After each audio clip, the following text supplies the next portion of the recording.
오늘 말씀은 열왕기상 17장 8절에서 24절까지 말씀인데요. 8절에서 16절까지만 읽도록 하겠습니다. 여호와의 말씀이 엘리야에게 임하여 이르시되 너는 일어나 시돈에 속한 사라밧으로 가서 거기 머물라. 내가 그곳 과부에게 명령하여 내게 음식을 주게 하였느니라. 그가 일어나 사르밧으로 가서 성문에 이를 때 한 과부가 그곳에서 나뭇가지를 줍는지라. 이에 불러 이르되 청하건대 그릇에 물을 조금 가져다가 내가 마시게 하라. 그가 가지러 갈 때에 엘리야가 그를 불러 이르되 청하건대 네 손에 떡 한 조각을 내게로 가져오라. 그가 이르되 당시에 하나님 여호와께서 살아계심을 두고 맹세하노니 나는 떡이 없고 다만 통에 가루 한 움큼과 병에 기름 조금뿐이라. 내가 나뭇가지 둘을 주어다가 나와 내 아들을 위하여 음식을 만들어 먹고 그 후에는 죽으리라. 엘리야가 그에게 이르되 두려워하지 말고 가서 네 말대로 하려니와 먼저 그것으로 나를 위하여 작은 떡 한 개를 만들어 내게로 가져오고 그 후에 너와 네 아들 위하여 만들라. 이스라엘 하나님 여호와의 말씀이 나 여호와가 비를 지면에 내리는 날까지 그 통에 가루가 떨어지지 아니하고 그 병에 기름이 없어지지 아니하리라 하셨느니라. 그가 가서 엘리야의 말대로 하였더니 그와 엘리야와 그의 식구가 여러 날 먹었으나 여호와께서 엘리야를 통하여 하신 말씀같이 통에 가루가 떨어지지 아니하고 병에 기름이 없어지지 아니하니라. 아멘. 아침 묵상을 들으시는 모든 성도님들에게 하나님의 은혜가 있기를 간절히 소망합니다. 오늘 본문을 보면 땅에 비가 그치고 그리시네가가 다 마른 다음에 하나님께서 엘리야에게 뭐라고 말씀하셨나요? 일어나서 시돈에 있는 사르밧 과부에게 가면 그녀가 너에게 음식을 줄 것이다 라고 말씀하셨습니다. 그런데 여기에서 이 과부가 사는 곳이 중요합니다.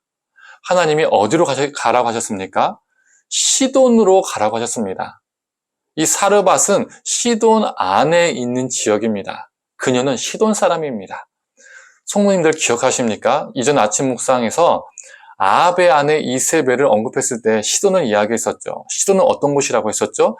바알 숭배의 본산지였습니다. 하나님께서 엘리야에게 다른 곳도 아닌 적진 깊은 곳으로 가라고 명령하셨습니다. 그런데 여기서 우리는 무엇을 알 수 있습니까? 바알은 풍요의 신이고 비바람을 내리는 신이었습니다. 그런데 바알 숭배의 본산지인 시돈도 비가 내리지 않아서 기근에 시달리고 있다는 겁니다. 다른 곳은 가뭄에 시달려도 바알 숭배의 본산지인 시돈은요, 어떻게 해야 돼야 합니까? 비가 잘 내려야죠. 바알이 다스리는 지역이기 때문에 비가 잘 내려야 합니다. 그리고 바알은 풍요의 신이기 때문에 다른 것은 가뭄 때문에 먹을 것이 다 사라져도 시돈만큼은 먹을 것이 풍요로워야 합니다. 바알이 다른 곳은 몰라도 시돈만큼은 지켜줘야 합니다. 그런데 오늘 본문에서 사르밧 과부는 먹을 것이 없어서 마지막 만찬을 아들과 누린 후에 함께 동반 자살을 하려고 했었습니다. 이게 뭘 보여줍니까? 바알은 가짜다. 바알은 참신이 아니다라는 것을 말해줍니다.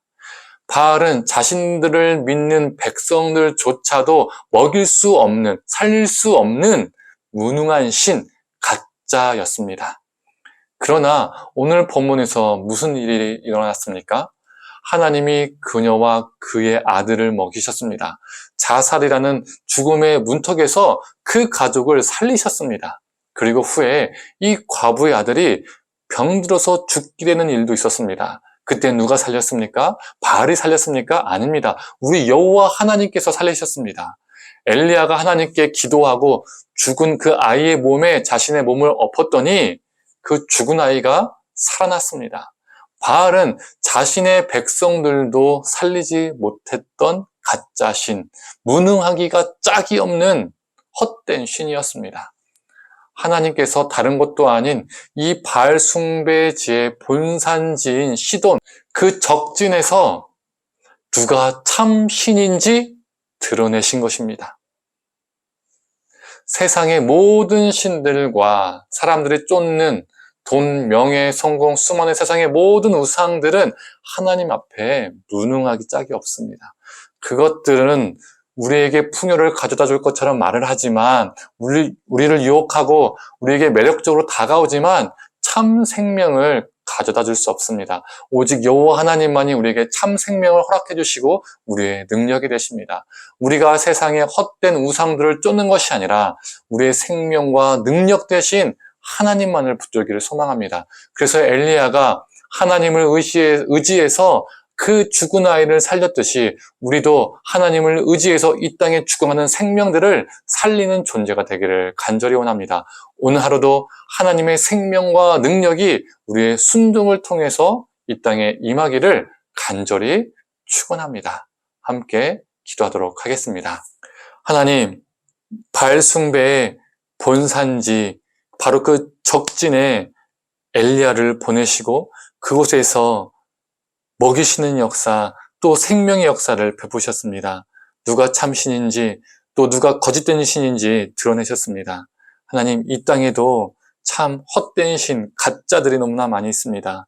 그것을 붙잡으려 열심히 노력하는 일도 많습니다. 하나님, 우리도 그 거짓 신들을, 우상들을 붙잡기 위해서 발버둥 치는 자가 아니라 오직 여호와 하나님만을 붙잡고 의지하고 살아가는 자 되게 하여 주시옵소서. 그 믿음의 순종을 통해서 하나님 우리 삶 가운데 생명의 역사가 일어나게 하여 주시옵소서. 감사드리며 사랑에 많으신 예수님의 이름으로 기도드립니다. 아멘.